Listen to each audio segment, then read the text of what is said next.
کہ یہ ایک کلاسیفائڈ ڈاکومنٹ ہے، نہ ہمارے پاس ہے، نہ وکلا کے پاس ہے، نہ پروسیکیوشن تو کہہ رہی ہے کہ وہ فارن آفس کے پاس ہے، تو نہ عمران خان کے پاس ہے، نہ شاہ محمود قریشی کے پاس ہے. تو پھر یہ سائفر کو جب نہ پڑھا گیا، یہ کلاسیفائڈ ڈاکومنٹ ہے، پھر کیسے اس کے اوپر یہ سارا کیس بلڈ اپ کر دیا گیا؟ پھر انہوں نے کہا کہ یہ آپ لوگ کہہ رہے ہیں کہ اس میں یہ کلاسیفائڈ ڈاکومنٹ ہے تو کسی ایک ملک نے فائدہ اٹھایا ہے، اس سے یہ لیک ہوا ہے تو اس سے کسی ملک کا فائدہ ہوا ہے، کسی ملک نے اس سے فائدہ حاصل کیا ہے، تو وہ کون سا ملک ہے اور کیا فائدہ حاصل کیا گیا؟ اس کے اوپر بھی پروسیکیوشن کی ٹیم کی جانب سے کوئی رد عمل نہیں دیا گیا،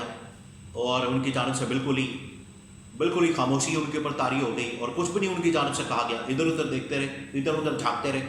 اور منہ کھلے ہوئے ان کے، کچھ سمجھ نہیں آ رہی، کیونکہ سوال جو ہے وہ بڑے پرٹیننٹ ہو رہے ہیں، سوال جو ہے وہ بڑے اس کیس کے حوالے سے اور بنیادی سوال ہو رہے ہیں، بنیادی سوال اس کے اندر ہو رہے ہیں کہ کون سا ملک ہے جس نے فائدہ اٹھایا، جس کی وجہ سے یہ جو اس کیس کو بنیاد بنا کے یہ سارا معاملہ چلایا گیا، کس ملک نے فائدہ اٹھایا، کس ملک کا اس میں فائدہ ہوا ہے، تو یہ پہلے بتایا جائے. اور اس حوالے سے بھی کچھ نہیں بتایا گیا. پھر کہا کہ یہ جو آفیشل سیکرٹ ایکٹ ہے جس کی خلاف ورزی دفعات جو لگائی گئی ہیں، تو اس کے مطابق بتائیں کہ یہ عمران خان نے کون سی دفعات ایسی ہیں جن کی خلاف ورزی کی ہے اور عمران خان کو اس میں سزا سنائی گئی ہے. عمران خان کو اس میں جو سزا سنائی گئی ہے، عمران خان نے کون سی ایسی دفعات ہیں یا کون سے ایسے ملک کو یہ سائفر لیک کیا، اور اس بنیاد کے اوپر عمران خان کو سزا سنا دی گئی. پروسیکیوشن کے پاس ایک بھی جواب نہیں تھا، ان کے پاس ایک بھی سوال کا جواب نہیں تھا. ان کو سمجھ نہیں آ رہی تھی کہ ہو کیا رہا ہے، ان کو سمجھ نہیں آ رہی تھی کہ معاملات کس طرح سے آگے بڑھ رہے ہیں، ان کو سمجھ نہیں آ رہی تھی کہ آفیشل سیکرٹ ایکٹ کی کون سی کلاس کی خلاف ورزی کی گئی ہے، سائفر کہاں ہے، کس کے پاس ہے، کیا پڑا ہے، اس کے اندر ہے کیا خلاف ورزی ہوئی ہے. پھر پوچھا گیا کہ عمران خان نے جو کاغذ لہرایا تھا کیا وہ سائفر تھا؟ تو عمران خان کے وکیل نے کہا کہ نہیں، وہ سائفر نہیں تھا، وہ تو ایک سادہ سا کاغذ تھا. اس کے اوپر بھی کہا کہ پھر سادہ سا کاغذ تھا، تو پھر کس نے یہ دعویٰ کیا کہ وہ سائفر تھا یا سائفر کی کاپی تھی؟ اس کے اوپر بھی بڑے سوال و جواب ہوئے.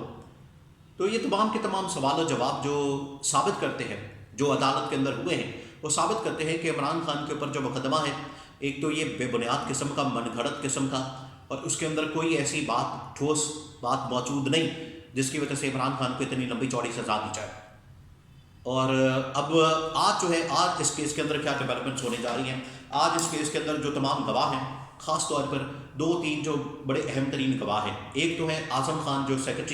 پرنسپل سیکرٹری رہے عمران خان کے، ان کا 164 کا ایک بیان ہے، اس کو پڑھا جائے گا، اس کو دیکھا جائے گا، اور ان کو جب بلایا جائے گا، ان کے اوپر جرح کی جائے گی تو معاملہ کھل کر سامنے آ جانا ہے. پھر اسد مجید خان جو ایمبیسڈر ہیں، جو کہ ڈونلڈ لو سے ملے تھے، ڈونلڈ لو کا جو پیغام تھا وہ آخرکار یہ اسد مجید خان کے ذریعے پاکستان پہنچا سائفر کی شکل میں، ان کو بلایا جا سکتا ہے. پھر سہیل محمود جو فارن سیکرٹری ہے، انہوں نے بھی بیان دیا ہوا ہے. تو اب گواہوں کو بلانے کا جو سلسلہ ہے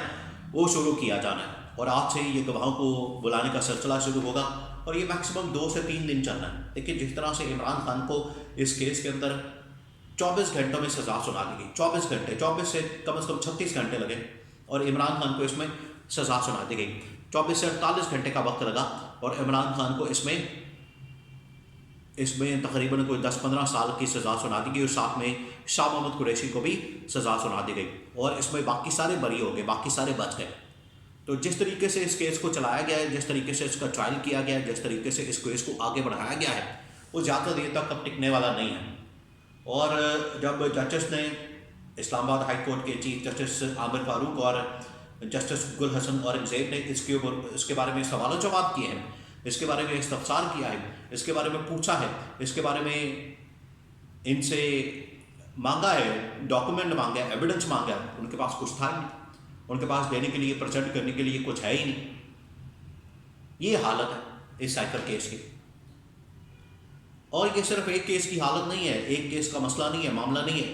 جو یہ دوسرا تقسیٰ خانہ والا کیس ہے، اس کے اندر بھی یہی صورتحال ہے. پھر یہ جو تیسرا جو نکاح والا کیس ہے، اس کے اندر بھی یہی معاملہ ہے.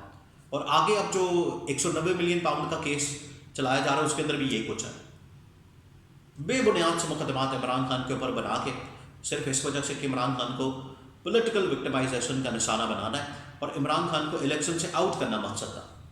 عمران خان کو غدار ڈکلیئر کرنا مقصد تھا۔ اور حقیقت عدالت کے اندر کھل کر سامنے آ گئی کہ پروسیکیوشن کے پاس کچھ بھی نہیں تھا کہنے کو، نہ کوئی ایویڈنس، نہ کوئی ثبوت، نہ ان کی باتوں کے اندر کوئی وزن تھا، اور یہ 2 دن اور لگنے ہیں اور پورا کا پورا کیس ہی فارغ ہو جانا ہے۔